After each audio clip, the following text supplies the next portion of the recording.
What up? Hey, hey. Hi. Hey. Hi. Hi. Have you had a heart attack today? Not for the same reasons you did. I've just had a lot of caffeine. Oh, really? Your heart's Red like... Bulls, coffee. Oh, God. You know. You're not sleeping tonight. Hey, everybody. Welcome to another week of Case Files with Kat. And Ashley. Sorry, I forgot my name. You're like, what is it? Oh, shit. She's about to say it. She's about to say it. We're live. Sorry. Is this thing I'm on? Yeah. So, you know how we talk about we don't like to answer doorbells? Never, ever do I answer the doorbell. Don't answer the door. I wanted, you know what? That should be like a question of the week. We haven't done one in a long time. We should post that. Like, do you answer the door? I just kind of want to rip mine off the wall. To be quite fair. Honest. Broken. Yeah. Baby sleeping. Do not ring. You know, that kind of thing. Yeah, exactly. Anyway, how's your week been? Oh, okay. It's great. Listen, the reason I'm just so distracted because the last time I was here, your son threw down that magic box and said he regretted everything and then ran away. So I was just thinking to myself, I wonder if he actually learned any magic from it or if he still regrets everything. Because that was like the highlight of my week. That was so funny. He's like, he just looked at all the stuff and the directions and was like, I regret everything. Anyways, that's what I'm distracted by. Okay, so did he learn anything? He actually, so here's what he did. He got like 8 cards. Yeah. And then on the back of them, where there's the design, he wrote with Sharpie what it was, like a 7. You know, very subtle. Whatever. So he held it up so that the back of the cards were facing me and only you could see the front of the cards. You couldn't see the back of the cards. I was like, well, that's suspicious. Yeah. He's like, pick a card. So I was like, I picked a card. And he was like, memorize it. I was like, okay. He's like, no, put it back. So I put it back. And then he was like, was it the 7? Love it. And I was like, A for effort. There was like 6 cards to choose from, so really I was like, that was a little obvious how you did that. Well, good to know that he's learning. Outside of now that I know that, my week has been good. I went and saw I'm gonna pronounce this wrong. I know. Big shock. Beautifica from James Hood at the planetarium in Houston. Beautifica, maybe? Yeah. Mm-hmm. And it was really, really cool, actually. I really like going to the planetarium and seeing stuff there. Oh, my God. It's so cool. I think the last time I went was with Jason way back when. We go to like the later shows so that there's less chance of little children being there because that's hard for them to sit in the dark and see all this stuff and like be quiet. Like that's not fair to them. Shut up. And so don't ask questions. Yeah. Don't learn anything. You know what I mean? Like, no, it's not like they're asking questions. Geez, it's just like, it's hard for them to sit and like not want to play and whatever else. And so we go to the later shows and it was really good. And then I did my normal old people stuff on Saturday. We, I went to Galveston and we rented one of those like, I don't know if you've seen them, the carriages. Oh, yeah. Yeah, we rented one of the little carriage cars. It drove around Galveston. It went to tea houses and antique shops in it. I'm so old, man. Dude, that's awesome. Actually, I met the owners of one of the carriages and they I'll have to find out who it is. They're a member of the Galveston Chamber. Oh, okay. But they're like the thing that they pride themselves on is the way that they treat their horses. No, not the horse carriages. Which carriages? The cars, the old-timey looking cars. Oh, I haven't seen those. Oh, I'll have to show you. Yeah. It's called the carriage house. Oh. And so we rented one of those, and it's like it's almost like a golf cart. Oh, neat. Yeah. No. And so we drove that around. It goes like 20 miles per hour max. Whoa. And we tootled around and went to tea houses and antique place. I love it. Yeah, I'll have to show you later. Tootly do. Yeah. I didn't mean no. We didn't like rent a horse for the day and go around Galveston. Anyway, there is a really well established carriage company that they take very good care of their horses. Yes. And they give them breaks and they don't make them go out in the sun, and they only work like in 2-week stints, and then they get to rest for a long time. Oh my gosh, the horses I see down there are so beautiful. Yeah. Yeah. I hope they're those. Yeah. Anyway. Anywho, that's what did you have something to say about your week and your heart attack? No. Okay. No, we're good. Okay. We're good. Okay. Yeah. If you say so.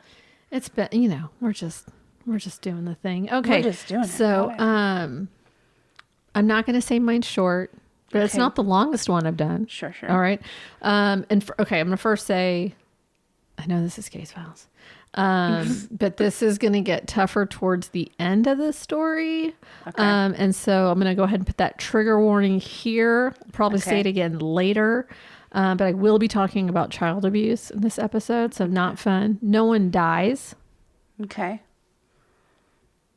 But good. I mean, you guys are going to wish we were talking about someone's untimely demise instead of this shit.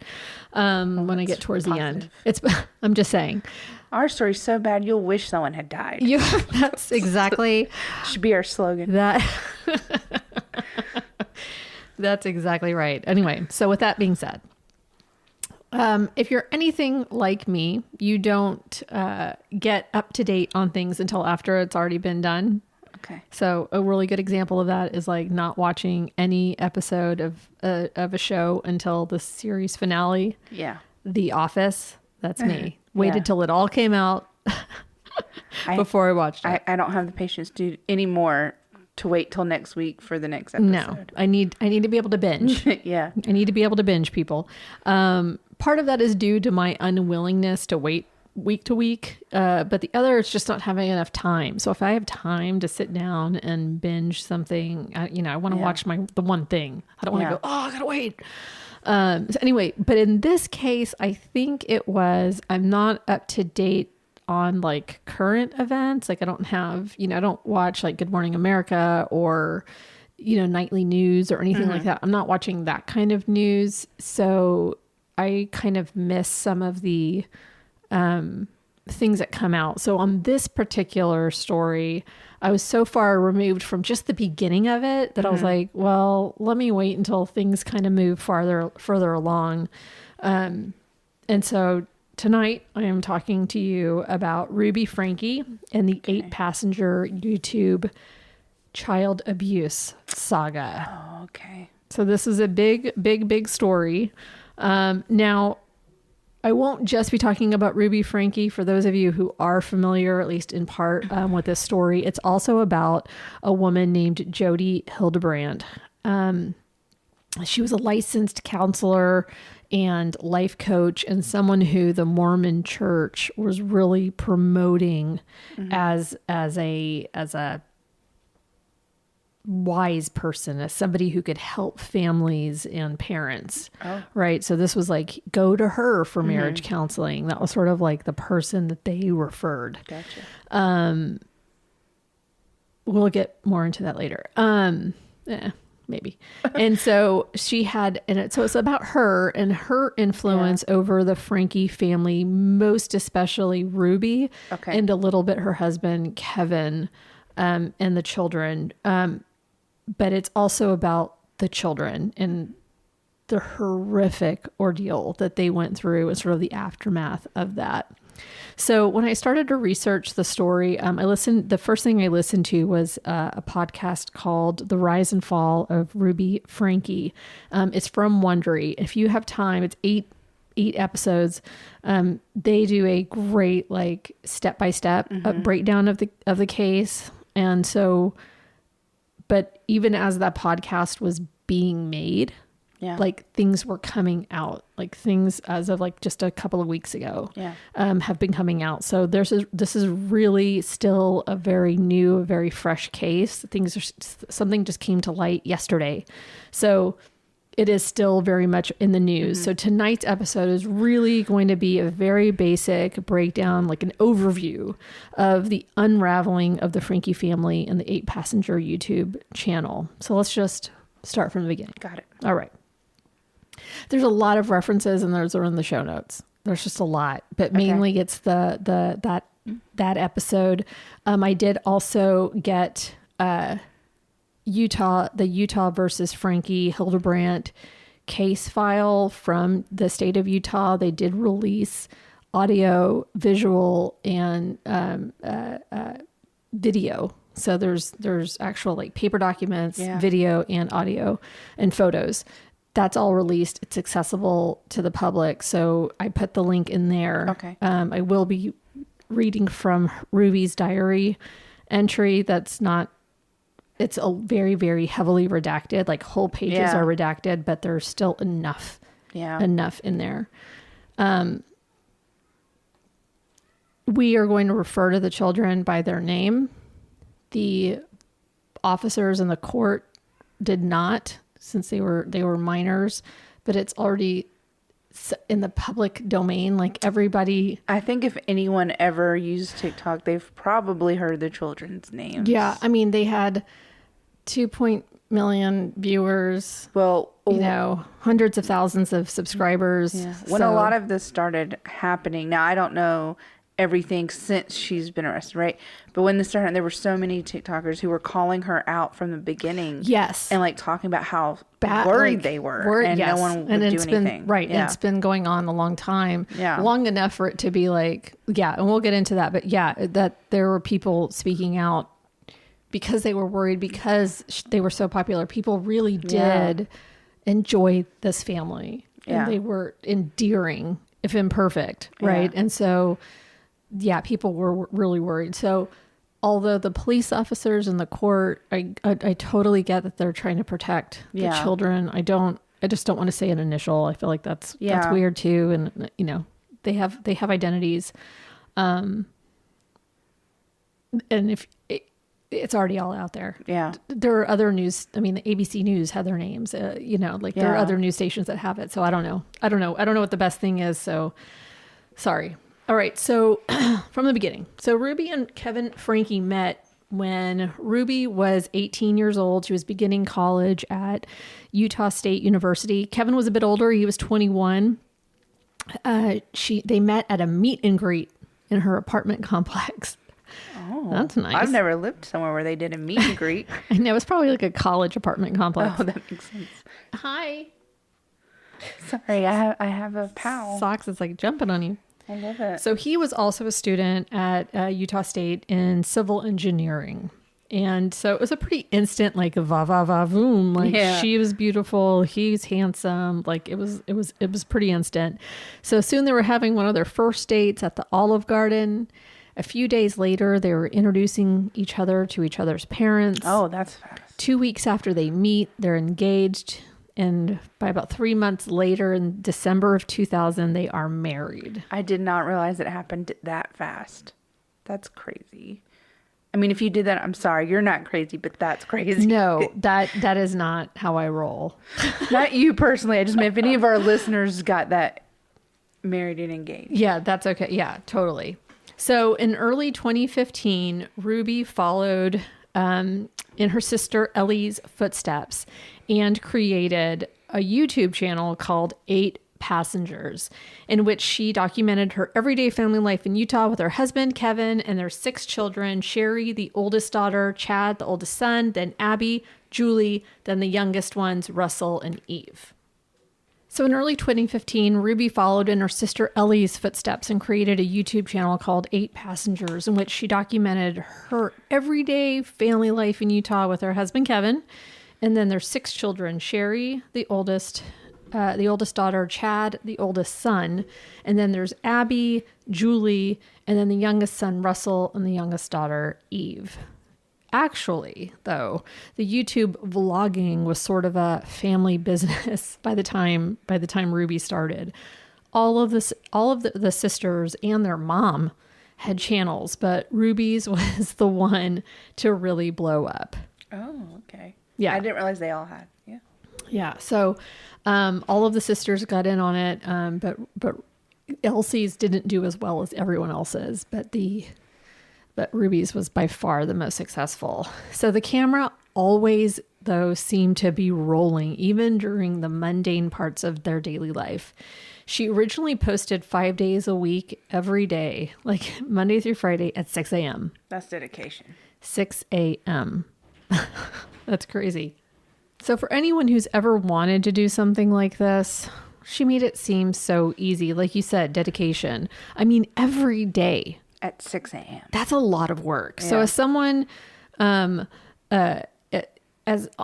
on the Rise and Fall of Ruby Franke podcast, they mention like a 30-minute video a day is really like 10 hours worth of filming and then the editing just to have enough content. Like even the boring stuff is too boring to post. I mean, some of the mundane stuff, you get it, but it's like if people are just sitting there watching TV, you're not going to fucking post that. So you gotta make sure that your camera's on though. Yeah. Just in case. Yeah. So this person was constantly on. Like, here we are driving. I feel like that'd be a lot for a child. That's so much for a child. That's so much. Yeah. That's so like much. No privacy. Oh, okay. Well, she didn't think you had any if you were under her roof. But people are like, oh, I wish, I could have a YouTube channel. Like that takes a lot of work to have enough content for people to keep coming back to your channel, to subscribe, to follow you, all that kind of stuff. You want those views. So as of June of 2020, the channel had around 2.5 million subscribers. Oh, wow. And amassed 1 billion views. Jeez. That's insane. That's a lot. That was in 5 years of existence. Yeah. It is so much work to grow your YouTube followers or any kind of followers. So that is amazing. Huge. Well, I mean, that's what happens if you post every day. That's why so at this point she was raking in millions of dollars. I'm laughing at my cat right now. So now one of Ruby's founding reasons for her starting a YouTube channel was for her to be this sort of beacon of motherhood, right? Yeah. She wanted to show people this amazing family that she had created and nurtured and is the leader of, right? She wanted to be somebody that other mothers or parents looked to for parenting advice, marriage advice, how to incorporate your Mormonism into, child rearing or into your marriage, just the typical Mormon lifestyle. She's a narcissist. I'm the expert and you should come to me kind of thing. For everything. Like, don't I have the most perfect children? Like, they're all, these gorgeous people. And it's like, oh God. Okay. So the first few years, it was kind of mundane. There was a lot of sports, like, the boys playing sports, a lot of crafts, makeup time with the girls, kind of boring, kind of endearing. Nobody's perfect, right? Kind of educational if you were looking for that kind of thing. You were drawn in by how mundane it was and how seemingly close knit they all were. Like it all seemed, even when they had their bad days, that it was still endearing. Yeah, it was like relatable, right? Like it was 100% relatable. You were immersed in their lives. So you're watching this family, like, and you're kind of like, it's almost like you're there. But at the same time, there was always a fucking camera. Yeah. Oh, you hurt yourself? Here's the camera. Tell me about it. Oh, we've been in a car accident. Oh my God. The camera was on and rolling. And rather than turn around and talk to the children who were in the car with you, who were just on the first day of school, car accident, she gets out and starts running to the person she was in a car accident with, and then comes back to try to console the children. But she was like, I mean, you could hear, it's crazy. It was a crazy. Was the wreck because she was filming? I don't think she was in the wreck. Oh, okay. She was like there. Gotcha. They didn't get a scratch. Oh, excuse me. Sorry. Doop. But by the time Chad, the eldest son, is 10, so this is in 2015, Ruby decides to homeschool Chad because she believes he has areas he needs to work on and he won't get the one-on-one attention at school that he needs to work on those things. So she's super excited. He's super excited. And she decides, you know what? I'm going to homeschool all the children for a year so they all get this one-on-one time. It was temporary for her, but she was really excited about it. That's a lot of work. To homeschool? Yes. I mean, I assume, especially multiple kids. Well, she's doing one at a time. So she's only keeping Chad home. All the other kids are going to school. Then she's going to send gotcha. Chad. I thought you meant they were all at the same time. Then she was going to send Chad back to school, and then one of the other kids was going to homeschool. That was her like big plan. But right now, it's just Chad. Gotcha. Okay, that makes way more sense. But yeah, 6 kids. I mean, I thought you meant 6 kids, different grades, all of this at once. I was like, oh my gosh. Well, people do that. And it's just you. And props to them. Like I'm 100%. I'm just saying, like that's so much work. It's cool for the older kids because they get to help with the teaching. It's cool for the younger kids because you get the example. But I mean, it happens. It'd be a lot of work though. Yeah. I was not paid to be a teacher for 30 kids. Like that would not, I couldn't do it. So one kid, maybe. No. He's very invested in your story today. He is. He's just all up in my grill. Okay. So by summer of 2017, the 8 Passengers channel is a sensation and they're getting sponsorships left and right. They're making money. J.C. Penney sponsored the kids back to school shopping one year. Like they had, they had at this point 900,000 subscribers. That was in 2017. By the end of 2018, the channel hit 2 million subscribers. So to celebrate, Kevin and Ruby take the kids to Hawaii since they're making like the big bucks. Yeah. Right? Huge deal. They even move in to a new and bigger home. They were like in a 4-bedroom, 3-bath home before, and now they move into a bigger home and they are able to hire people to help her around the house, and things are just going super well. They're making 6 figures, making millions. Really, who am I kidding? Like they're making a lot of money with all the extra stuff. With all the extra stuff, they're making buku bucks. Definitely more than what Kevin was making as a professor at BYU in civil engineering. Now, was he still doing that, or did he quit because of this? Okay, no, he was still doing that.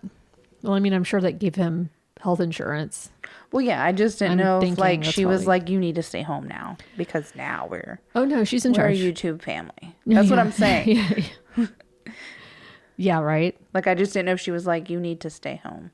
Don't let him get in the fire, okay? If he starts to, he seems like he would be like, he's really, really like into it, and I was trying to see what he was gonna do and without burning the house down, but part of me feels like he's like, can I smell it? You know, or something. He's gonna I think he's definitely trying to calculate how he can touch it. Cats, dude. How much will this hurt? This one's not that bright. So sweet. So soft. So sweet and soft. Not that smart. You know, that's all right. You know, I'll pull him out if he catches fire. It's sweet, okay. Sweet, soft, and stupid. All right. So back to the story. Sorry. But when things started to take a turn, when some loyal viewers, as you were saying, started to hear Ruby say some things that made them uncomfortable. Yeah. It made their ears perk up, maybe from past experiences. I don't know. Maybe it was just like, that didn't sound right. Huh. I wouldn't do that. Or, you know, just, I don't know. I don't know what it was, but these little instances started happening. And I think it's probably because on YouTube, it was one way, right? But then when you get to TikTok and you have such a larger audience, you have a younger audience, all of these different people from around the world, they definitely started noticing things that maybe people who are watching her on YouTube just... Oh, no. You know what I mean? The comments were they started to blow up. Like, this is when it started. So one of the things that made their ears perk up, there were moments where she would punish her kids on camera, and the punishment didn't seem to fit the crime, right? one of the incidents, or if there was an incident and it wasn't on camera, she would record a vlog where she would like, it would just be her as like, you know, just her in an interview. To say a reenactment. I was like, oh no, my she God. would just reenact it. Well, she would tell the story from her point of view, right, of a step-by-step of what happened, how she handled it, saying that the discipline happened off camera. That was the discipline happens off camera. Okay. Because there would be some like corporal punishment on camera before, and there was some of that happening. Yeah.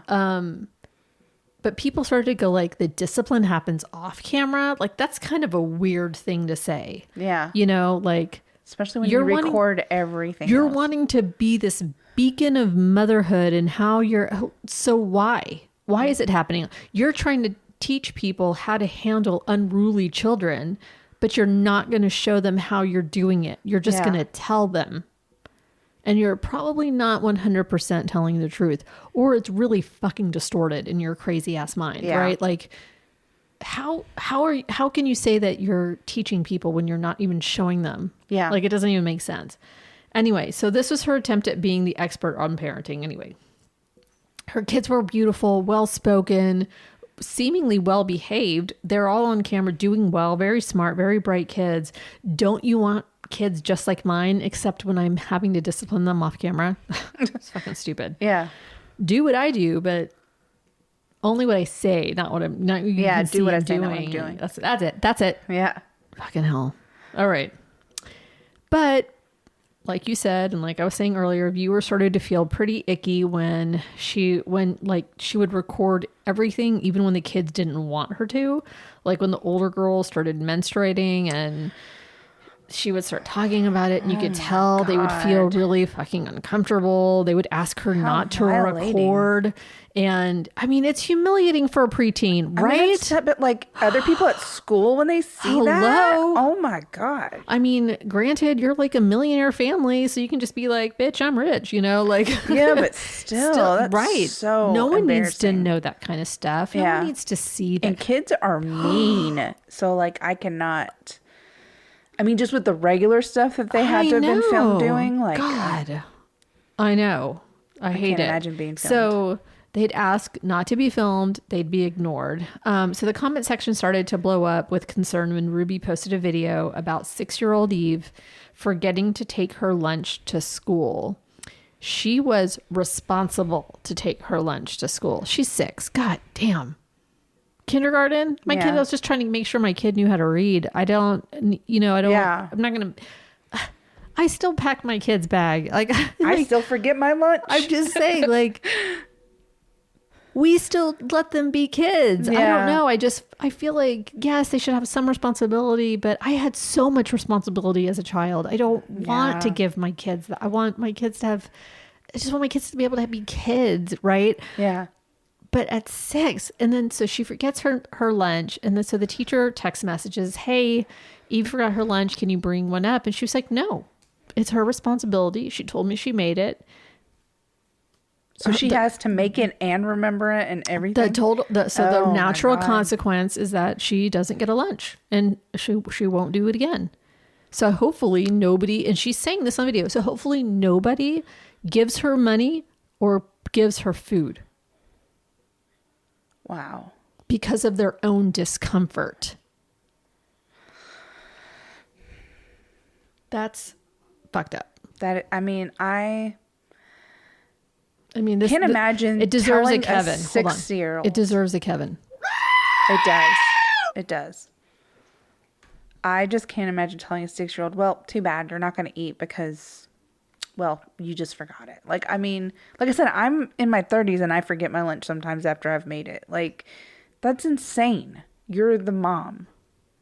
100%. So that was just like one of the things. So I'm going to play that video, or I'm going to play the audio of that. And, here it is. This is her. Viewers are actually starting to wonder, is she something much worse? Her curious parenting style moves many people to speak out in the comment sections across social media. One video, where Ruby's disciplinarian parenting style is on full display, goes viral. I just got a text message from Eve's teacher, and she said that Eve did not pack a lunch today, and can I bring a lunch over to the school? This happens quite often when you're raising children, because I know that her teacher is uncomfortable with her being hungry and not having a lunch. And it would ease her discomfort if I came to the school with a lunch. But I responded and just said, Eve is responsible for making her lunches in the morning, and she actually told me she did pack a lunch. So the natural outcome is she's just going to need to be hungry. I'm sorry, what adult wouldn't be uncomfortable with a child? But the way that she said it, uncomfortable, like she so sounds condescending. so crazy. Like, she just sounds really crazy. And her face is like, I know, like that the whole time. I can't with this woman. I mean, so all of these YouTube's comments and the TikToks and all of the TikToks are so old, and the Twitters, all the things that were happening. The girl was 6. Yeah, it's all right in my humble mothering opinion. Yeah. Like, I feel like that's right. In another video, Chad and Russell are play wrestling, and Ruby says that they have to stop or she's taking away their dinner. You were going to lose the right to have dinner. The right to have dinner. You know what we tell for play fighting? You know what we tell our kids? Hey, what do you guys want to eat? We have to feed you or they'll arrest us. Like we have to feed you. Yeah. It's against the law if we don't. You know what I mean? Like, yeah. we joke about it, but it's like, they'll get mad at us if we don't feed you. We can't just that's like a joke in this house. Yeah. Like, that's not a punishment. Yeah. For play fighting. Yeah. And in the video, you hear her say it and they're just laughing. They're whoa, ha, ha, like, they're not like, mommy. It's like, there's none of that. There's no crying. It's all laughing. And she's like, if you don't stop, you're going to lose your right to have dinner. Oh, why not devices? Why not the TV? My first stepdad used to do that. Like, if we did something we would just not eat. But it wasn't like, he didn't phrase it like you were losing the right. It's just, you're just not going to eat. Like, that was our punishment. For her, though, even the word right is not even right. That's what I'm saying. He didn't use... She means privilege. Yeah. It's all a privilege. Yeah. Having a bed is privilege. Being able to brush your hair is privilege. Showering is privilege. I think there's all privilege. Good way to teach your children about privilege and definitely a bad way. And that's fucked up. To, like... From someone who has had food kept from them as a child, that is like so fucked. I mean, it just creates so many issues. For someone who's been food insecure for half her life. Like, you don't, that's not a way. Yeah. That's just not a way. So that part was like, that would have made, if I was watching that as a teenager, I would have been like, oh, nope, that's wrong. Yeah. I don't know anything about anything, but I know that that's wrong. Yeah. Because no. Yeah. Keeping food from a kid is not right. Yeah. Not as a form of punishment like that. Like, that just, to me, is like, as someone who's been food insecure, like, that, that's cruel. Anyway, so she started to get a lot of threatening messages. There's a lot of the vitriol on YouTube, obviously on other things, was ramping up for sure. She didn't give a good goddamn what people had to say about her parenting. She was like, this is the way I do it, and people like it, and this is how I am, and that's me. Yeah. She did report that some of the messages were threatening, like very threatening. It just escalated a little bit. Yeah. But nothing ever happened. They would investigate, but they could never find anybody who was sending those messages. Like, why weren't they investigating her instead of the people in the comments? Yeah, that's all I have to say. Right. There was even a change.org petition that went out. The first petition that went out only got like a few hundred signatures, but the next day another one went out and it got thousands of signatures. Thousands of people being like, investigate her. Yeah. We have problems. Like, this YouTube channel is problematic. Yeah. And it was all starting from those things. So by August 2019, viewers are extremely concerned because Chad, the oldest, has been missing from the vlog for several months. The question, "Where's Chad?" was like kind of trending on YouTube, because they're like, well, you don't live in Ruby's house and not be on camera. And he's the one that's being homeschooled, right? At that time. Yeah, at that time. At 10, he was. Yeah. But like, you know, like I said, Ruby actually told her kids, like, you don't have rights in my house. You live in my house. You don't get space. You don't have privacy. You don't get secrets, and you don't get to sneak. You don't have space. I have the right to be in your face with my camera and my, like, this is... I can't believe her husband went around with this, but I guess it's the money. No, I think he was... No, honestly, I think he was kind of... Do you think he never like knew what she was doing with the camera? No, like, do you think I don't... he ever watched it? He was there. He was like, well, we did... I'm going to get to him a little bit, but I think that I don't think he was all that different. Oh, wow. You know what I mean? Like, Yeah. He didn't see anything wrong with it as that stuff was happening. I would have been like, what are you talking about, Ruby? Go take Eva some food. Yeah. I would expect Jason to be like, I'm taking her food. Like, oh, okay. You know, like, Yeah. ignoring me altogether. You know, Yeah. like, he's always like, Kat, go smoke some. You know, chill out. Like, you're in a bad mood. Go take a break. Go take a gummy. Whatever. You know, like, he doesn't. He's so even keel and cool. He's the good parent, right? Like, and I have to be told to go take a break because I'm just like obviously frazzled. I do want to say I don't think I've ever seen the Wizard mad. I've seen him mad like twice. He doesn't get mad. He really doesn't. He doesn't. He's so even keeled. Yeah. He's the better half. 100%.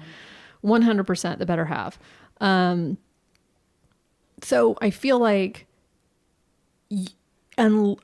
unless he was like me, which is why I say I would never want to date me. Yeah. You know what I would, or another version of me. Yeah. Whatever, the twin flame shit. Yeah. The twin right. flame I don't want another me. Yeah. Like, I need balance, right? Yeah. So either he was her twin flame, truly, like they just were the same, because he didn't seem to think that any of this. Yeah.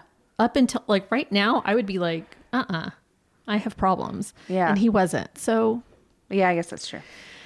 I mean, like, I just didn't know how checked. I never like really watched him, so I didn't know how checked out he, was. But well, okay. So Kevin and Ruby come together for a very serious update about Chad at this point. So everyone's like freaking out. Where's Chad? Where's Chad? Where's Chad?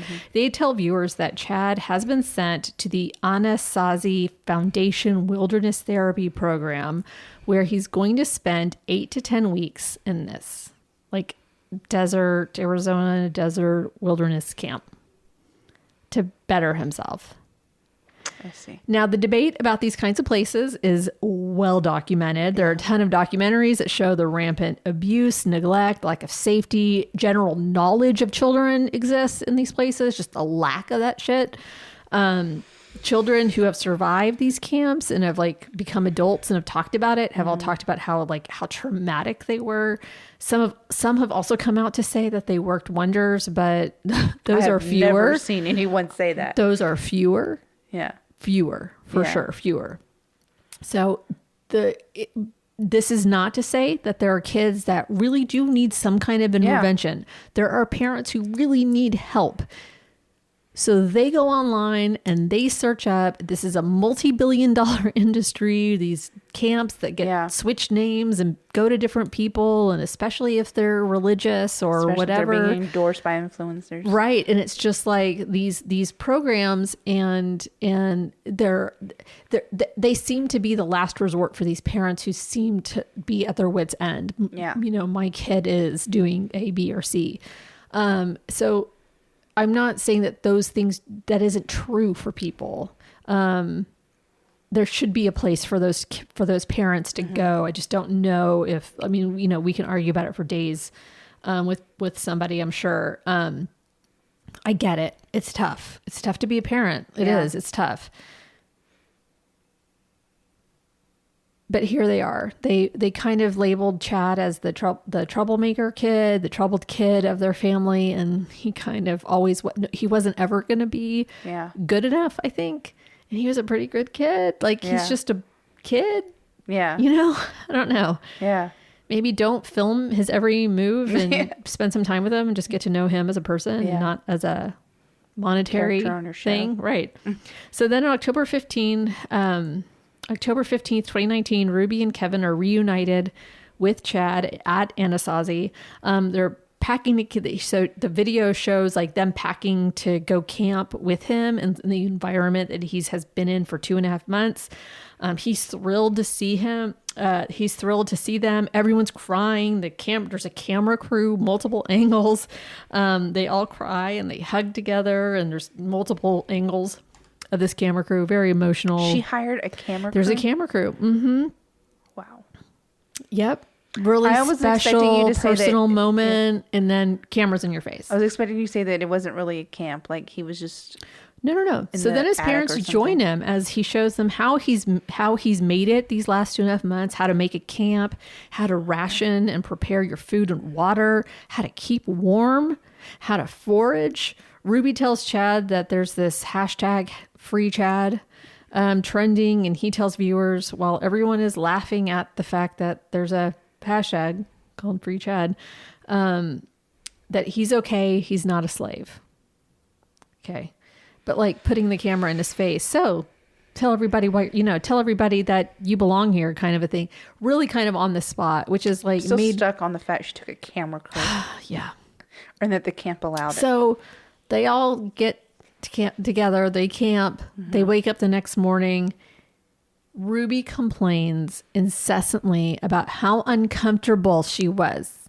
And it was the worst night of sleep ever. Oh my God. That was the worst. Ugh. I'm never going to do that again. Poor thing. It just, hello? Tone deaf much? Yeah. Read the room, lady. Yeah. Like your son has just been here for 10 weeks. Yeah. What? And was he still going to be staying there, or were they there to get him? They were there to get him. So like that was there, but they had to experience it. Yeah. For one night. Oh my God, that was the worst. God. Anyway, so Chad gets home. The kids are stoked. He takes his first shower in 10 weeks. Oh my gosh. Ruby interviews him later about the time at camp and how he's been since he's been back. And he mentions his therapist, Jodi Hildebrandt, who has been teaching him to live in, and this is in air quotes, truth. And this was the beginning of Jodi really melting into the Franke household. He was paying her, by the way, with his lifeguard money. Wow. Yeah. Then, in a now deleted video from May of 2020, it references this time in the timeline. So this is October of 2019. Okay. The video was filmed in May of 2020. Okay. But they reference this time, like him coming back from Anasazi. Okay. So this is 7 months later. And this comes from Sidebar with Jesse Weber. And he did like a 30-minute episode, also called The Rise and Fall of Ruby Franke. But here we go. In our house, when we take something away, it's because they have shown that they are not responsible enough to manage it. And so we don't just turn around and give it back as soon as they start acting good. It has to be consistent. It has to be consistent over a minimum of 6 months. My bedroom was taken away for 7 months, and then you give it back like a couple weeks ago. I don't think our viewers know that. You've been sleeping on a beanbag. I've been sleeping on a beanbag since October, and they gave my room back like 2 weeks ago. Oh, I'll give you the reason why I lost my Why bedroom. is she I think laughing? So. I think this is the reason. At least this is the reason that's been in my head. So pretty funny, but now that I look back, it's pretty depressing. No, we never told our viewers. That I woke Russell up at 2 in the morning and told him that we're going to Disneyland and he has to pack. And he got up and made his bed all neatly and then packed all his clothes in a suitcase. And then he walked out the door and I'm like, Russell, he's like, what? And he's all happy. has his sunglasses on, and I was like, we're not going to Disneyland. And he started crying and hitting me. And then he went back to bed in tears, and then... So that was not the reason you lost your room, but that was... Well, the other reason is because I pointed a BB gun at his face. Pointed a BB gun at his face and hung him on the basketball.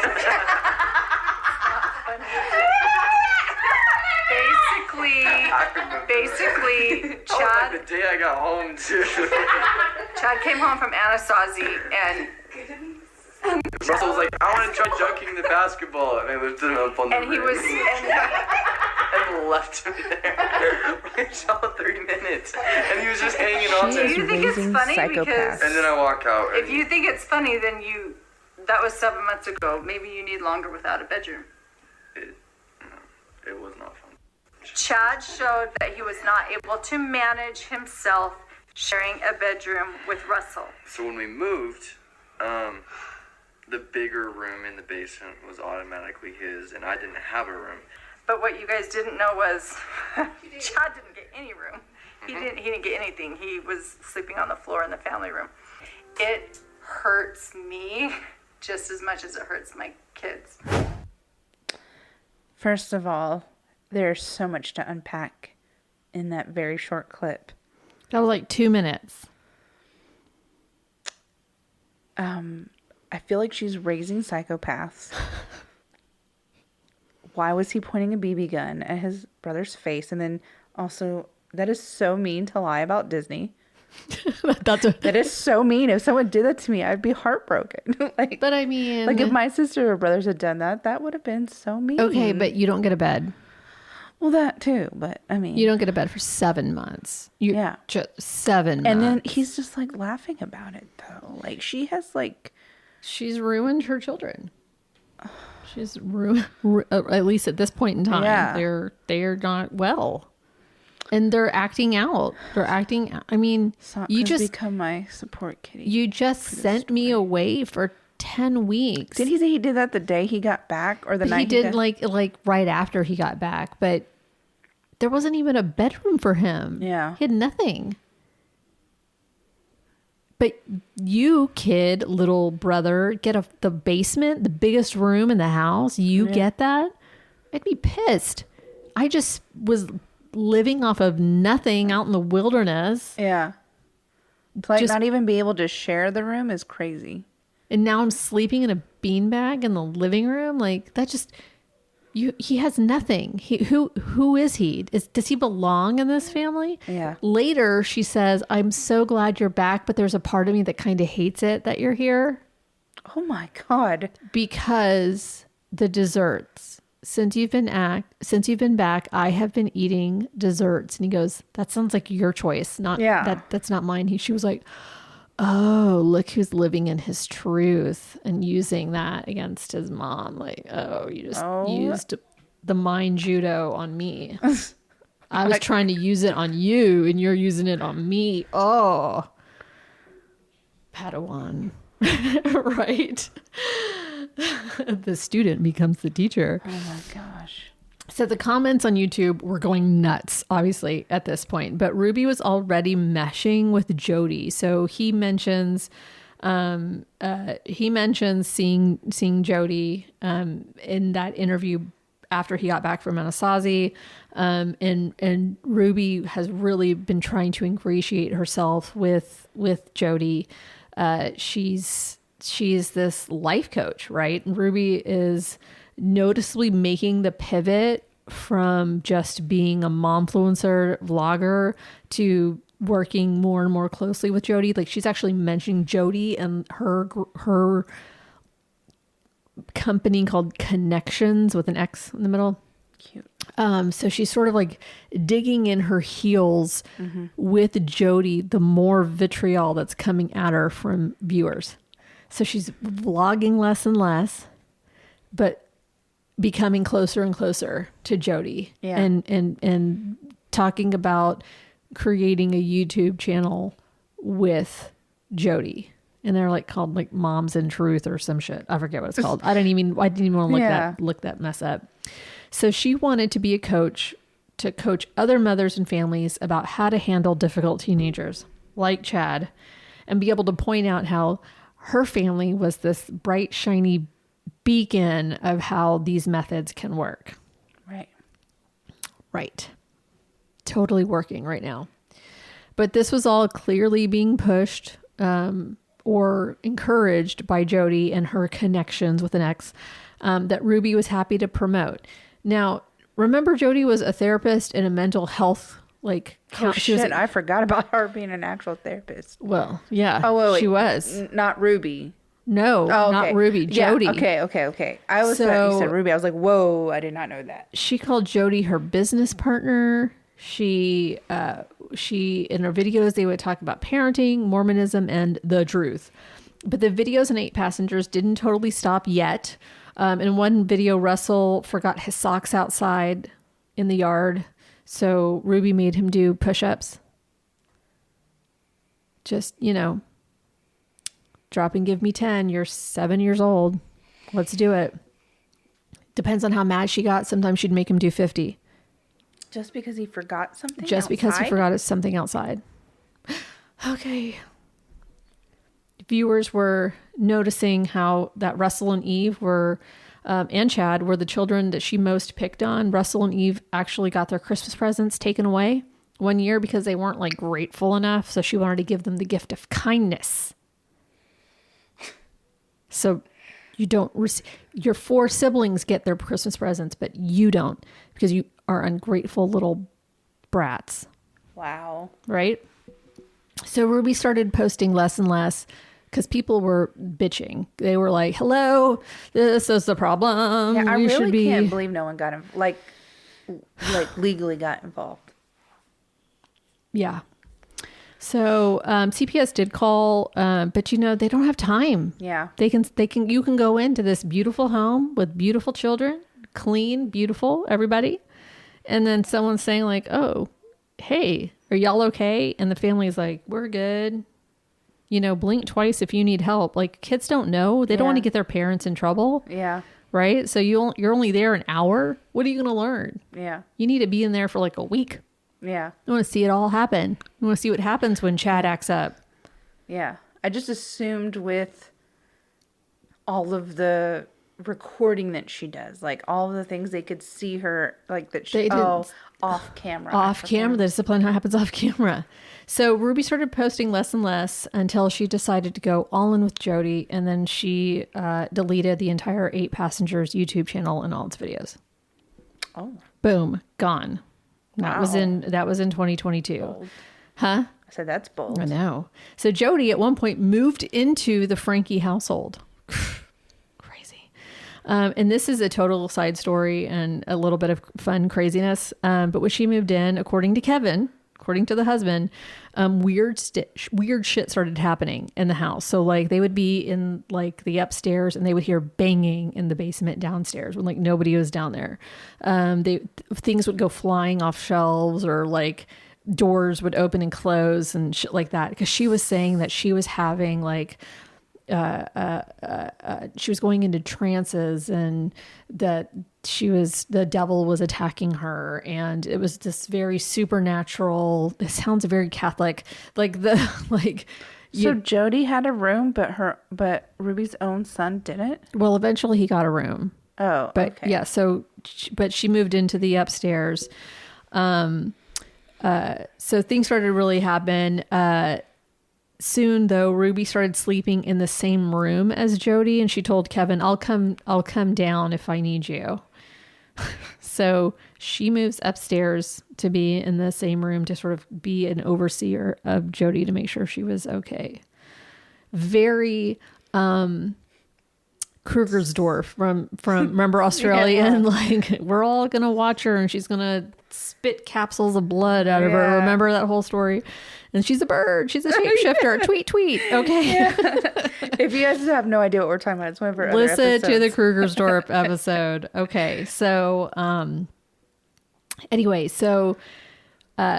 Kevin was really sort of left in the dark. And when I say Jodi, I mean, Ruby was very much in charge of this family. Whatever Ruby says went, really, so he was sort of whatever. He had a hot wife. Whatever, she made a lot of money. So whatever she said, like really, really went. He was, she was raising the children, right? At certain point, though, rules were put in place on Kevin about how he existed in his own home. Like he couldn't even go upstairs because that was Jodi's realm, and he wasn't allowed upstairs. If he had to ask permission to come home, if he left, on his own, if he just like left to go to the store, he had to make sure that it was okay for him to come home. Why wouldn't it be okay for him to come home? Well, maybe Jodi wasn't in the space for him to be home. Weird shit. Okay. And it was during this time that Jodi and Ruby started taking trips for like work together, like for the channel to go give conferences or whatever. And it was after one of these trips, it was in July 20th, 2022. Ruby comes back. She doesn't even like unpack the car. She just goes right into the house. It was like, we have to talk. I want you to move out. We're separating.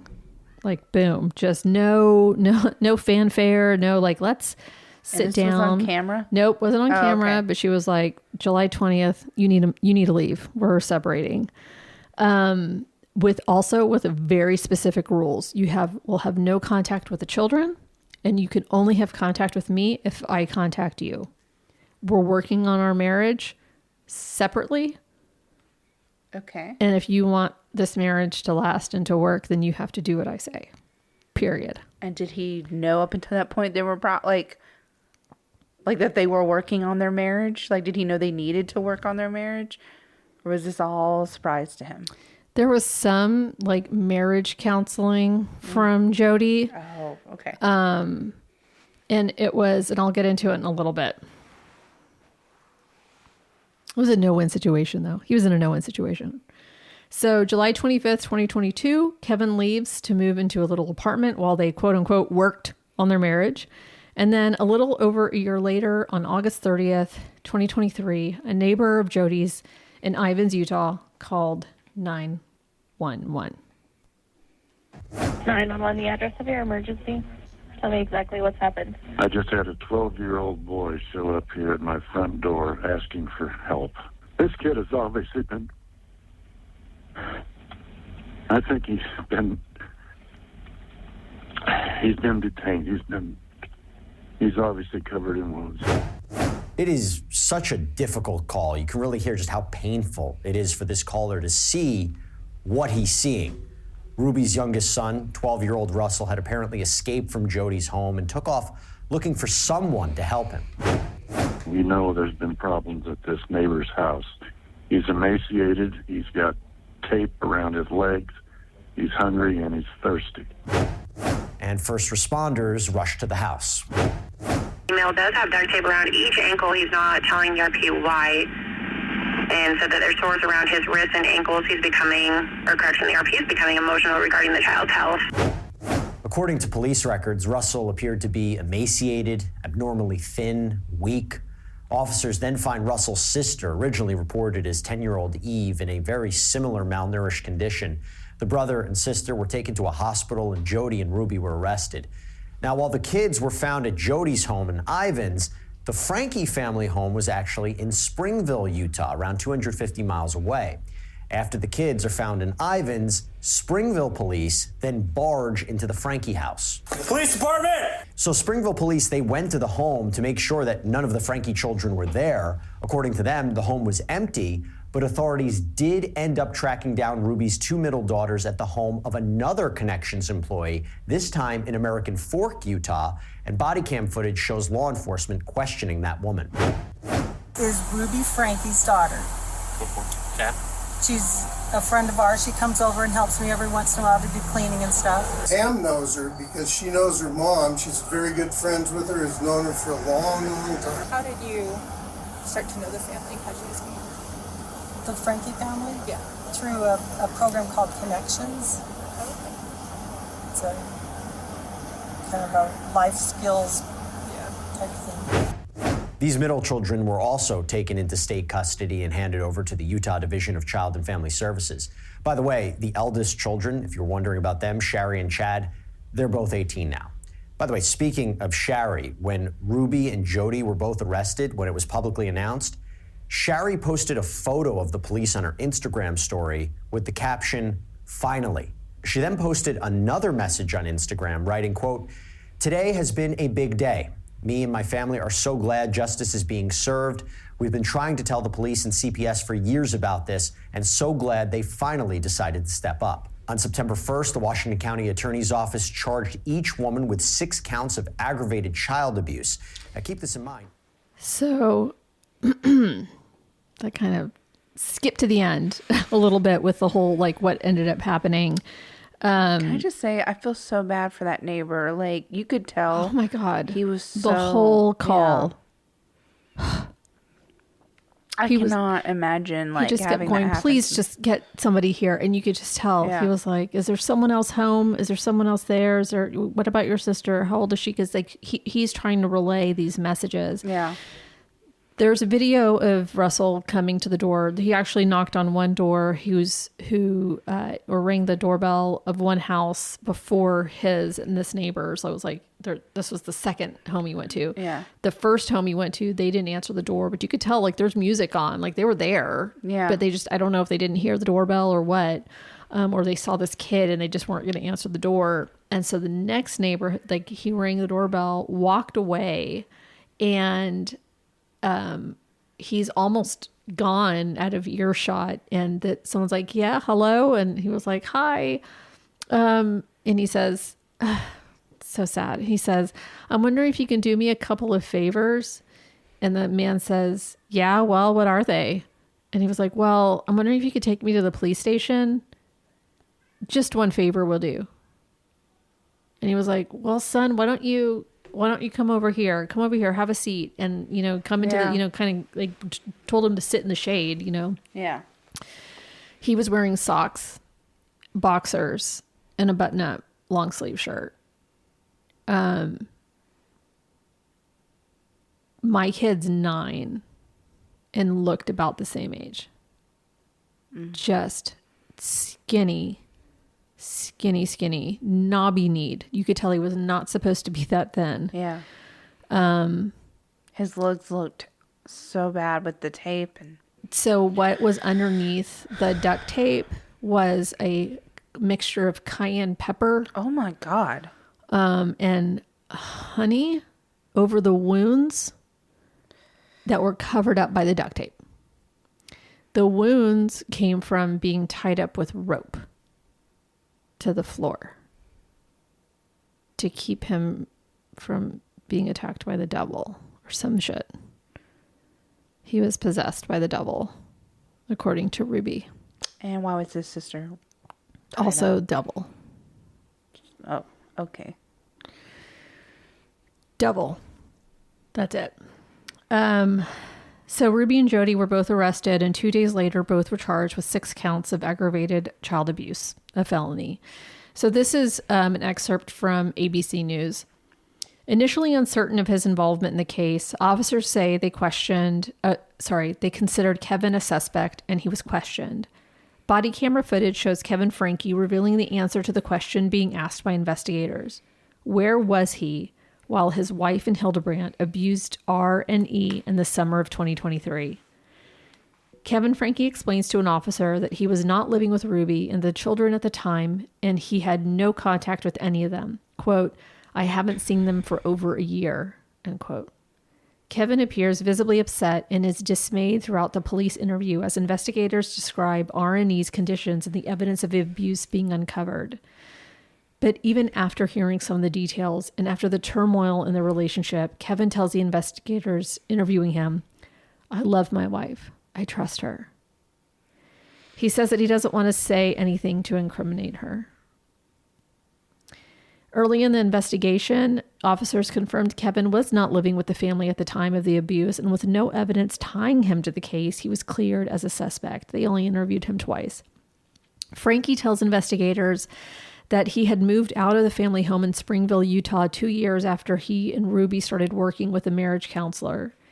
In a new video released of his police interrogation, Kevin explains why he and Ruby separated. Quote, the reasons are because of ways that I treated my wife and some of my own addictions that I was working through and seeking help on with pornography, Kevin said. Kevin Franke's attorney, Randy Kester, told ABC News that much like some of her clients, it was Jodi who falsely convinced Kevin that he had a problem with pornography. Kester denied that Kevin had even ever looked at pornography. Kester told ABC News that in hindsight, Kevin says that taking Hildebrandt's advice to separate from Ruby and his children ultimately damaged his family. He realized that by taking her expert professional advice, that he was being manipulated. Although pornography addiction is not recognized as a disorder by the American Psychiatric Association, some of Jodi Hildebrandt's former patients told 2020 that she heavily focused on the issue of pornography addiction in their relationships, sometimes even at the expense of ignoring other issues that the couple was facing. Stephanie Jones, who, along with her ex-husband, sought Hildebrandt's therapy services from 2018 to 2019, said Hildebrandt used the term addict to describe all pornography usage. With Jodi, you look at it one time, you're an addict, Jones told 2020. In her therapy group, Jones said that Hildebrandt had told many of the women to separate from their husbands, at least temporarily. Oh, your husband looked at porn? Have him sleep on the couch downstairs. He masturbates? Couch. Does it more than once? He should move out. She said, relaying the guidance she says that women received from Hildebrandt. So that's what she was told. Through a spokesperson, the Church of Jesus Christ of Latter-day Saints told ABC News, quote, while at one time Hildebrandt was on what is considered a community resource list for local leaders to refer members to for therapy, she was removed from the list in 2012, unquote. This is from the Salt Lake City Tribune. Both Franke and Hildebrandt pleaded guilty to 4 counts of aggravated child abuse in December. Franke entered her plea on December 18th, and Hildebrandt entered hers a little over a week later on December 27th, 2023. Franke's plea agreement stated that she would testify against Hildebrandt, and in return, the Washington County's Attorney's Office would remain neutral for future hearings before the Utah Board of Pardons and Parole. In a statement ahead of Franke's plea, just makes me so mad. In a statement ahead of Franke's plea, attorneys representing Franke argued Hildebrandt took advantage of Franke and systematically isolated her from her family, which resulted in Franke being subjected to a distorted sense of morality shaped by Ms. Hildebrandt's influence, according to Fox 13.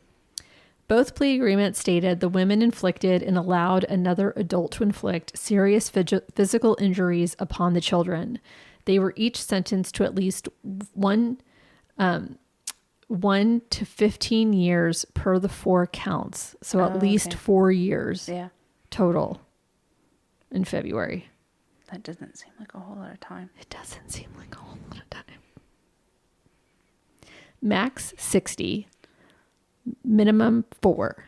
I feel like when your kid posts finally when you've been arrested, you should get more than 4 fucking years in prison. 100%. So a lot of what Ruby's lawyers, even the judge, even he said it, what they said about Jodi was that she was the most dangerous one. So everyone sort of expecting that Jodi was going to serve more time compared to Ruby. They each got 1 to 15 years, right? 4 counts. But will they serve the full 60? Probably not. Maybe Jodi will, but who knows, you know? And well, is it fair? No, but isn't that the problem? It's not fair. This type of abuse isn't punished nearly enough. So you can't punish these folks because it's a high profile case. They can't get more of a punishment than anybody else would just because everyone knows about it now. Yeah. Right? That's not fair. But the problem that everyone is not getting the same fucking amount of time. They should all get the max amount of time. There shouldn't be a 1 to 15 years for this kind of abuse. There shouldn't be a range. Jesus, like what? Yeah. That's the problem. Why not make an example of them? Yeah. Why? Because everybody knows. Why not make an example so that people don't do it again? Yeah. I feel like people would see that and see how much money she was making. Why not just change the fucking culture and do what's right? Stop giving slaps on the wrist for rapists and child abusers. Damn. The guy that you did a story on, he had all that child porn. What? Yeah. Why wasn't he, you know what I mean? Like, well, he's already got a lot of jail time. Who cares? Give him more. Make it an issue. Yeah. If we make it an issue, it won't happen, right? Maybe? I don't know. Damn. I still cannot believe that. I know. And I also don't agree. And I'm going to probably fight with people on this. But I also don't agree that Jodi was more culpable than Ruby. And here's why. Because Ruby was doing crazy shit before Jodi. 100%. We've been talking about, that's the whole first part of the whole episode.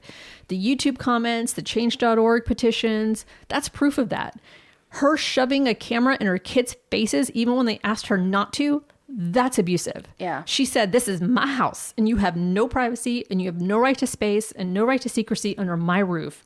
That's abusive. Denying food, that's abusive. Denying a bed for 7 months, that's abusive. We can argue about it, sure.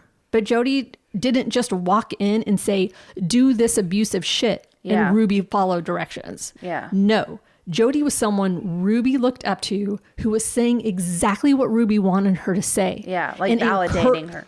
That is called confirmation bias. Yeah. That bitch gave Ruby the go-ahead. Keep doing the crazy shit, because I agree with you. We agree. Yeah. They were a cult of two. And I'm not sure who the leader was. Yeah. Because one was certainly more influential than the other. Yeah. At least mass marketing wise. Yeah. I almost feel like Jodi was just feeding off of Ruby's bad negative energy. Jodi 100% was abusive to clients way before Ruby. Ruby was like a kindred spirit. Yeah. And she found Jodi's videos. Yeah. Saying exactly what Ruby was doing was right. Yeah. So that's who Ruby was going to listen to. And that's what she was hoping she was going to find other people who agreed with her, that kind of punishment, that kind of parenting was the right way to do it. But it started to get out of control. So this cult of two, is that even like a thing? But it is. Got deeper and deeper into the child abuse game, and it was escalating. And we know it was escalating because there's footage. I mean, there's evidence now. There was no stopping in sight, and someone probably would have died had Russell not escaped. If it wasn't Russell killing somebody, it would have been one of the kids. Yeah, you know what I mean. Ruby and Jodi were making plans. She had just taken out money from the bank, $70,000 or something.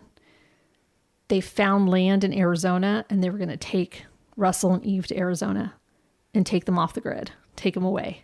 Oh my God. So it was about to get fucking real. Oh my God. All because the devil was getting him. So this is from No One in Sight. Okay. No One in Sight, like I said. And I'm going to tell you there's no one in sight because I'm going to read to you Ruby's own words. And it's called Timeline. This comes from her journal. It's just timeline. It's squared. 5/21/23. Jodi receives blessing from Temple President Steve Kaplan. 5/22/23. Ruby, so the other kids, AJRE, come down to Jodi's to help spring clean. So I guess that's when they go to Jodi's house. 6/30/23. Russell refuses to do wall sits. He says he is done. So she's making him just do wall sits as punishment. You know what wall sits are? Yes. Okay. Oh my gosh. 7/1/23. Russell is to stay outside, sleep outside, only come in to use the bathroom and shower. 7/14/23. Eve refuses to work, screams, has hair shaved off. 7/15/23. Russell runs around 1:15 a.m. Ruby finds him at 3:14 a.m. Jodi, Eve, and Jay. Which one's Jay? Drive to Arizona to find property. Land. I would think Jay would beat Jodi. There's no child that starts with Jay. I know. They find their land. July 9th, Sunday, 2023. Russell turns 12 tomorrow. I never envisioned him being 12 and still pooping and peeing himself. Satanic choices lead one to become destitute, even in the most affluential homes. July 10th, 2023, Monday. It's Russell's birthday and he doesn't even know what month it is. Eve and Russell have been in so much deviant behavior they won't control their bodily functions. They're both furious. Their selfish, sinful lifestyle is being intervened upon. I told Russell he emulates a snake. He slithers and sneaks around looking for opportunities when no one is watching, and then he scurries. And he wants to emulate the Savior. He needs to be 100% obedient with exactness, no wavering, no hiding. She's talking about an 11 or 12-year-old? Yeah. Russell lies. I mean, all the time. There's a period between that. He is a compulsive liar. I never would have suspected this entire experience. I never would have suspected. This entire experience is a shock to my system.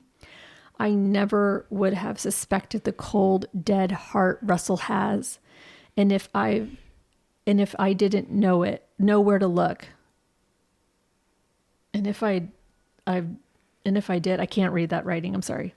He has always been able to get what he wants, and now that he can't, he is furious. I told him if he divulged everything, he would automatically begin repenting. I asked if there was, and then it's blanked out. I told Russell that he needs God. I invited him to fast and pray. Russell is in and out of possession. He is workable and calm for a bit, then angry and defiant the next. The only consistent thing about Russell is that he lies. Eve is better behaved with Jodi. She likes to think she can still manipulate me. I gave her a pixie haircut. All her long hair is gone. No more distracting with hair. Russell told me he would rather have a glass of water than me as his mom. That's not a lie. 7/11/23, Tuesday. Big day for evil. Eve manipulates me. She won't scream when Jodi is around, but with me she wails. All night, E screamed and cried and would hit her head on the tile floor. Today, Jodi confronted her. E admits to putting on a show for her mother. E says she wants to be pitiful. Russell was told to stand in the sun with his sun hat. He is defiant. No. I tell him a couple more times. Russell or I should say his demon stays in the shade. I push Russell into the sun. Russell comes back. I come back with a cactus poker. When I poke us back to get him into the sun, Russell doesn't even flinch. I poke him on the neck. He is in a trance and doesn't appear to feel anything. Jodi taps him on the cheeks to wake him up. How much you want to bet that was a slap? The devil doesn't like it when you get your subject to agree to the truth. Russell, do you know I love you? Yes, ma'am. Russell, do you know Jodi loves you? Yes, ma'am. Russell, do you know the Savior loves you? Yes, ma'am. Russell wants out of his outcomes. After our talk, Russell stays in the shade. I take my old mop water and go to Russell. I show Russell the water. Then I pour the water on Russell. It's hot outside. It feels good, doesn't it? Yes, ma'am. And an hour later. Way to show love. Yes. Yes. I lost my place. Sorry. You said an hour later. Sorry. After the mop water. It's really. Oh, let me get closer to the time. They found there's a lot of pages. There's a lot of pages, many pages. And I put the link in the notes. So there's a separate link for just the diary, and then there's a link for all of it. So if you just want to look at all of it, you can, but this is just a link for, it's like a PDF. So this is August 16th. So they were arrested August 30th. Day 2 of Russell jumping on a mini trampoline. He needs lots of help with balance and coordination. Today I asked him to take off one sock by balancing on the opposite foot. Lift one foot up and remove the sock while staying balanced. He fell over, hit his nose on the ground, and began bleeding. I gave him a wet rag to wipe his face and toilet paper. He dabbed his face merely to smear the blood. Then he blew his nose so harshly through the toilet paper he got new blood on his face and all over his shirt. The easiest exercises he is asked to do, he refuses with the decrepit stature you would expect of a 90-year-old. He plays completely helpless. His body is full of evil, puffy infection, and he won't participate in the responsibility of flushing it out. Russell's life's meaning and purpose has been don't get caught, and now he's been caught and he wants to be done with life. He feels he has no meaning. But is she calling him fat? Like, what does she mean by puffy? Like, I don't know. Puffy. What a weird way to talk about your own child. My God. August 21st. Poking is a strategy / technique Russell seems to respond to. Poking, pouring cold water, towel whip. August 22nd, 2023. First day Russell soaked, jumped as told. He did wet his pants twice. God pelted hail from the heavens. He is poking Russell as well. Russell started jumping maybe. Hail in August in St. George is a mystery, a heavenly validation of this intervention. That was the last journal. Oh, no, that wasn't. Sorry. August 27th, Sunday. So I guess one of the other kids visited for a week last week. I picked her up last Sunday, the 20th, and took her home to Springville on Friday. And then it's just like a bunch of stuff. R spent the 22nd through the 25th peeing and pooping. He is out of control. He is defiant, abusive, and mean. He refuses to do what he is asked. Just when I think we found a technique that will work, Russell digs in and fights harder. Willing to try anything that would grab his attention, I whipped him with a belt yesterday. Eve, too. She peed all over Jodi's garage floor, screamed at her, and lied to her. She is out of control. Eve seemed to give me her attention after the whipping. Yep. That was it. So it's fucking awful. It was all written down. Jodi wasn't there every single time. Yeah. There's another entry where she talks about how Eve threw herself into a cactus 3 times because she would have rather done that than run up a hill. They would drive in a car and make her run a 10-year-old, like she was a collegiate athlete.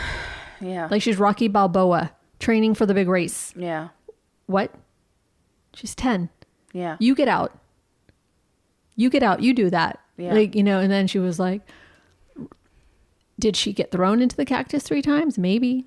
Probably. You want to see her arm after that? Got a picture of it. No, thank you. It's Your all story healed. is already It's all stressing me healed. out. It's all healed, but it's like you can see she was messed up. She should never be let out of jail, as far as I'm concerned. Yeah. This isn't Jodi sitting on high, sitting in the room with her. This isn't Jodi doing that. This is her too. She was apologetic.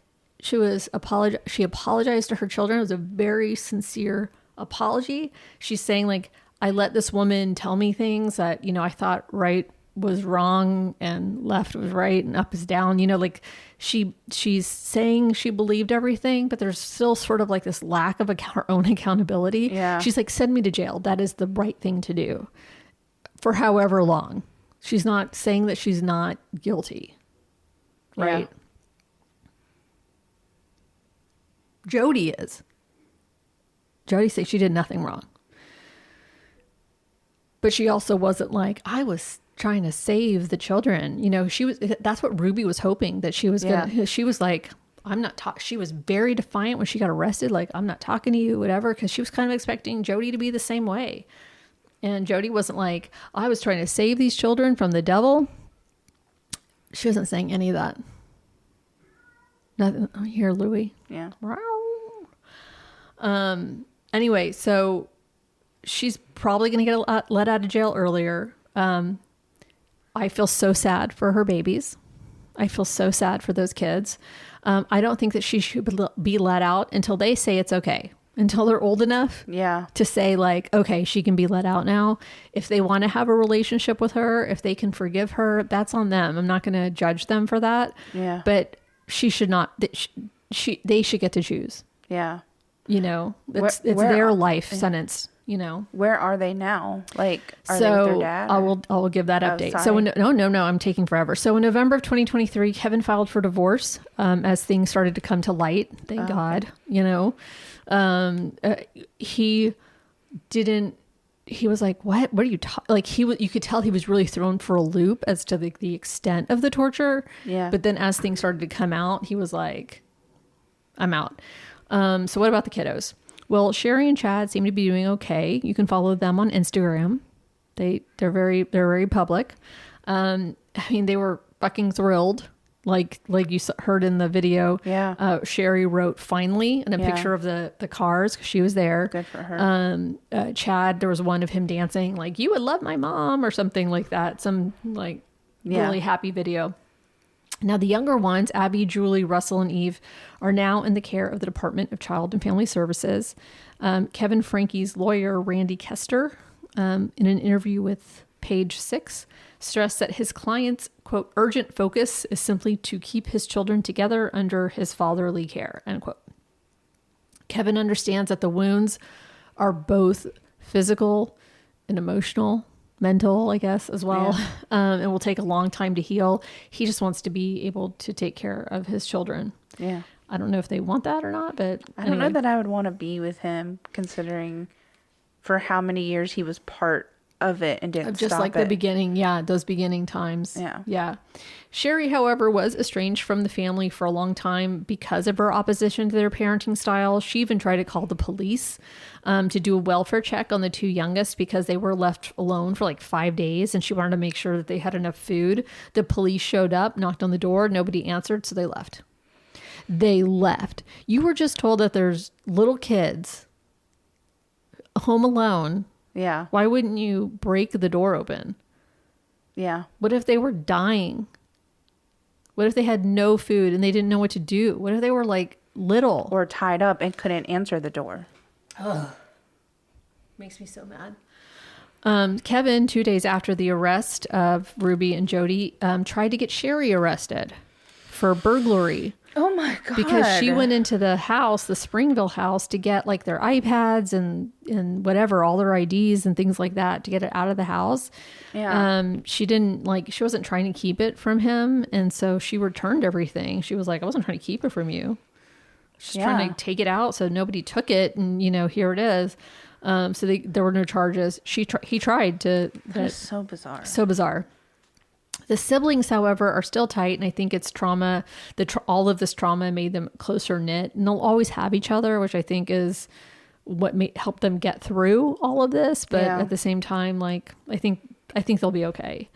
In the most recent twist, actually yesterday, Kevin filed a lawsuit against Jodi, saying Jodi was responsible for the physical and emotional abuse against his two youngest children. I guess Ruby gets a pass, which I call bullshit. And that is my story. Well, that was very stressful. Not enough Kevin. I know. I don't like things about child abuse. It's always so stressful. I know. It is. But all in all, I don't know. All in all, all's well that ends well, I guess. I guess. I don't know. She'll probably be out in like 2 months. I mean, it just seems how to be the things work. If it's like 4 years, I will burn shit down. I don't know. I mean, if they had caught her with weed, she'd probably be in there for like 100 years. Fuck, you abuse your kids. She's a pretty good. She's a pretty white lady. Yeah. No, she wouldn't even go to jail. Yeah. What? Yeah. So that it's truly these kids. and I just I spent some time on Sherry and Chad's Instagram. He seems to have a girlfriend and they're so cute together. She's in school. Sherry's in school and just doing great I'm glad things. they're doing okay. Like, I'm glad that they didn't let their mother and their trauma define them. You know what I mean? Like, I'm glad that they're doing something and thriving. Sherry has come out on several podcasts. Her Mormon faith is still very much a part of her life. Mm-hmm. She posted, I think, for Mother's Day last year, I guess, and it wasn't pictures of her mom. It was pictures of the other women in her life. Yeah. Oh, good for her. About having women who do care, for her and who have been the mothers for her that she's needed and didn't have. So I thought that was nice. Yeah. It's knowing and understanding that was oh man, that's great. Good for her. She seems to have a really good head on her shoulders. Yeah. Her Mormon faith is really a huge deal for her. Mm-hmm. And so that's that. And I think for Chad too, I think that was still so much ingrained that they don't see, even though it was the church that led them, I guess, because Jodi has a niece. Scared me. So Jodi has a niece, Jessie. I believe Jessie is their name. Mm-hmm. And they experienced what Russell and Eve experienced. They said this is exactly the kind of behavior they experienced. Even with the church and the master manipulator, you're a liar, you're ruining everyone's life. That sort of, textbook, the same words being used. Yeah. All of Jodi's past clients saying, master manipulator. I was a master manipulator. That's her buzzword when she was the master manipulator, Yeah. But for Jodi's niece to have experienced all of that similar stuff under the guise of the Mormon Church, under the direction of the Mormon Church, Yeah. and having other clients of Jodi's say, hey, you told her license was suspended for 18 months because Jodi told the Mormon Church the business of one of her clients. That client happened also to be somebody who brought a suit against the Boy Scouts of America because of the abuse he experienced. Oh, wow. And then Jodi turns around and says, oh yeah, well, he's abusing his children, and spread that lie about him. Oh, wow. So he had to fight her on that. And she only got her license suspended. Naturally. For 18 months. So all of that's happening in the background. So Jodi, not a good person. And I think that's what the judge was talking, you are a dangerous individual. Yeah. But that doesn't excuse Ruby's behavior. Right. She has to own that. Yeah. And you can't just say, oh, I was under the influence of somebody. No, you were doing that shit before. Yeah. Yeah. Anyway, that's it. Okay. Hey, it was a long story. I apologize. I don't know how to follow that up. You always say that. I think I'm going to throw you guys for a loop next week. Ashley came in. I was like, nobody dies. She was like, wait, what's happening? What if I did a cult next week? It would really flip people out. There's one I've been reading about that I want to do. I have a lot of stories that I want to do, and then I find other stories that I want to do because I go down rabbit holes of true crime stuff. I'm like, oh, but I want to do this one. So I was filling out the spreadsheet of our stories. It's like, oh, I never even did that because I went to this one. And so now I have all of these story ideas I don't know if I'll ever get to. Oh my gosh. Because I keep finding other ones I want to do. Oh my gosh. Well, anyways, we'll see what happens. It'll be a surprise. It'll be a fun surprise for all of us. All right, everybody. Well, until then, we will, I guess we'll see you next week. Yes. All right. Bye.